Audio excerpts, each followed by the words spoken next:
Assalamualaikum warahmatullahi wabarakatuh. Saya Arya Chandra Kirana, NPM 2013-053112, akan membahas tentang unsur intrinsik dan ekstrinsik film Serdadu Kumbang. Unsur intrinsik. Perlu kalian ketahui, unsur intrinsik adalah unsur yang membangun suatu karya sastra seperti cerpen, film, puisi, prosa, dan lain-lain. Sekarang kita akan masuk dan membahas unsur intrinsik dan ekstrinsik dari film Serdadu Kumbang. Sebelum itu, kita harus menonton film Serdadu Kumbang terlebih dahulu. Kalau sudah, film Serdadu Kumbang menggambarkan tentang suasana seorang anak yang meraih cita-citanya dengan semangat seperti seorang serdadu atau tentara. Sekarang kita akan membahas unsur intrinsik terlebih dahulu. Yang pertama adalah tema. Tema dari film Serdadu Kumbang adalah pengetahuan, cita-cita, disiplin, dan film tersebut membahas tentang masa depan. Unsur intrinsik yang kedua adalah penokohan. Penokohan dibagi menjadi dua, yaitu tokoh utama dan tokoh tambahan. Tokoh utama adalah yang membawa pesan dari cerita yang dimainkan. Amek adalah tokoh utama dari film tersebut. Amek yang pertama kali muncul di dalam cerita dan menjadi pusat di film ini. Amek menyalahkan dirinya supaya semua temannya dapat mengikuti ulangan menukarkan anak kambingnya dengan sebuah handphone untuk menghubungi ayahnya yang berada di Malaysia. Ia mendapat operasi gratis untuk mengoperasi bibir sumbingnya. Lalu pada sore hari, ia berlatih menjadi penyiar berita yang profesional. Sedangkan tokoh tambahan terbagi menjadi dua lagi, yaitu sekunder dan komplement. Tokoh tambahan sekunder ada Umbek, Acan, dan Minun. Umben dan Acan adalah sahabat karib Amek. Minun selalu menghibur adiknya ketika bersedih dan selalu menyemangati adiknya. Tokoh tambahan komplement ada Pak Alim, Ketut, Pak Openg, dan Zakaria. Kenapa mereka disebut tokoh tambahan? Karena tokoh ini muncul tapi tidak terlalu banyak, muncul dan tidak dekat dengan tokoh utama. Unsur intrinsik yang selanjutnya adalah perwatakan. Perwatakan dibagi menjadi dua, yaitu dinamis dan statis.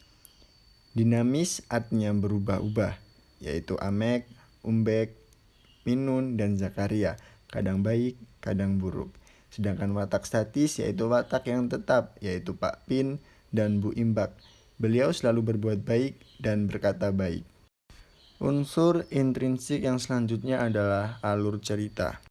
Alur cerita dalam film ini menggunakan alur cerita maju. Dibuktikan dengan urutan yang pertama, Amek bermain kumbang hitam dilanjutkan dengan Amek bermain kuda dengan Umbek. Yang ketiga, dihukum dan dimarahi oleh guru. Yang keempat, ada semua murid SDN dan SMPN Mantar tidak lulus ujian nasional. Dan yang kelima atau puncaknya, yaitu semua murid SDN dan SMPN Mantar lulus ujian nasional. Unsur intrinsik yang selanjutnya adalah latar. Latar dibagi menjadi tiga, yaitu latar tempat, latar waktu, dan latar suasana.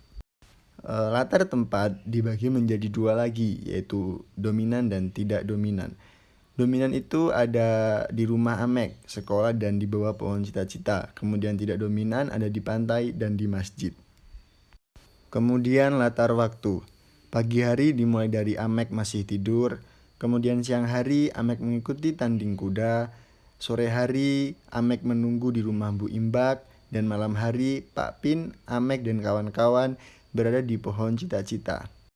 Kemudian latar suasana, yaitu ada duka saat Minun meninggal, senang saat mereka lulus ujian, dan bingung saat Bu Imbok tidak ada di rumahnya.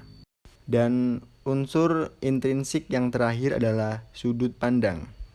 Dalam film Serdadu Kumbang, pengarang menggunakan metode pengarang berada di luar cerita. Artinya, penulis cerita tidak ada di dalam cerita tersebut. Dibuktikan di dalam film ini tidak ada tokoh yang mengetahui jalannya cerita. Selanjutnya, setelah selesai membahas unsur intrinsik dari film Serdadu Kumbang, sekarang kita akan membahas unsur ekstrinsik dari film Serdadu Kumbang. Perlu kita ketahui, unsur ekstrinsik adalah unsur yang membangun cerita dari luar meliputi aspek ekonomi, aspek sosial, dan aspek moral. Yang pertama, aspek ekonomi. Dibuktikan dengan Amek menukar seekor anak kambing dengan handphone. Yang kedua, aspek sosial berupa Bu Imbok membantu orang-orang tua untuk membaca. Yang ketiga, aspek moral berupa Amek berkorban untuk teman-temannya agar dapat mengikuti ulangan. Baiklah teman-teman, itu tadi adalah unsur intrinsik dan ekstrinsik dari film Serdadu Kumbang. Selanjutnya adalah apa sih hal-hal yang dapat kita teladani dari film Serdadu Kumbang tersebut? Yang pertama yaitu rela berkorban untuk teman atau sesama. Yang kedua, memikirkan cita-cita mulai dari kecil. Yang ketiga, berpikir tentang masa depan.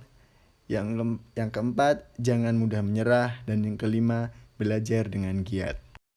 Mungkin itu saja pembahasan dari saya tentang unsur intrinsik dan ekstrinsik film Serdadu Kumbang. Kurang lebihnya saya mohon maaf. Saya akhiri. Assalamualaikum warahmatullahi wabarakatuh.